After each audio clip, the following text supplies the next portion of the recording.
தேவனுக்கே மகிமை உண்டாவதாக. சிந்தனைக்காக தெரிந்து கொள்ளப்பட்ட இன்றைய தலைப்பு, ஒரு நன்மையும் குறைவுபடாது. பழைய புராண கதைகள்ல பல தீவுகள் காடுகள்ல புதையல் இருக்கிறதா குறிப்புகள் இருக்குது. இந்த மாதிரியான ஒரு புராண கதையின் குறிப்பை நம்பி ஒரு கைவிடப்பட்ட தீவுக்கு போனவர் தான் ஜாக். நிறைய துப்பு துலங்கி பல விஷயங்களை ஆராய்ஞ்சு புதையலை தேடி பல சவால்களை மேற்கொண்டிருக்காரு. ஜாக்கு முட்டாள்தனமான ஒரு காரியத்தை செஞ்சு டைமை வேஸ்ட் பண்றாருன்னு உறவுகளும் நட்புகளும் இவரை விட்டு விலகிட்டாங்க.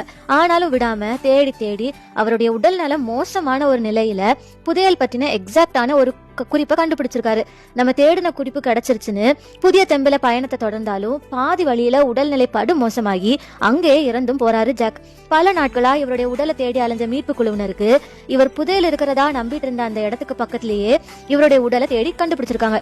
எத்தனையோ மாதங்களா தன்னுடைய உயிரையும் பணையும் வச்சு தேடின புதையல் அந்த இடத்துல இவ்வளவுக்கும் இல்லவே இல்லையா. பாத்தீங்களா, இந்த ஜாக் மாதிரிதான் நாமளும் ஒண்ணுமே இல்லாம வெறுமையா இருக்கிற சில காரியங்களை தேடிக்கிட்டு இருக்கோம். சங்கீதம் 34:10 படி தேட வேண்டியதை தேடும் போது நம்ம வாழ்க்கையில ஒரு நன்மையுமே குறைவுபடாதுன்னு வேதம் சொல்லுது. நம்ம வாழ்க்கையில நன்மைகள் இல்லாதபடி குறைவுகளும் வெறுமைகளையும் எதிர்நோக்க சரியான நேரத்துல தேடாததெல்லாம் கூட இருக்கலாம். இப்போ எதை தேடணும்னு உங்களுக்கு நல்லாவே புரிஞ்சிருக்கும்னு நினைக்கிறேன். ஆமேன்.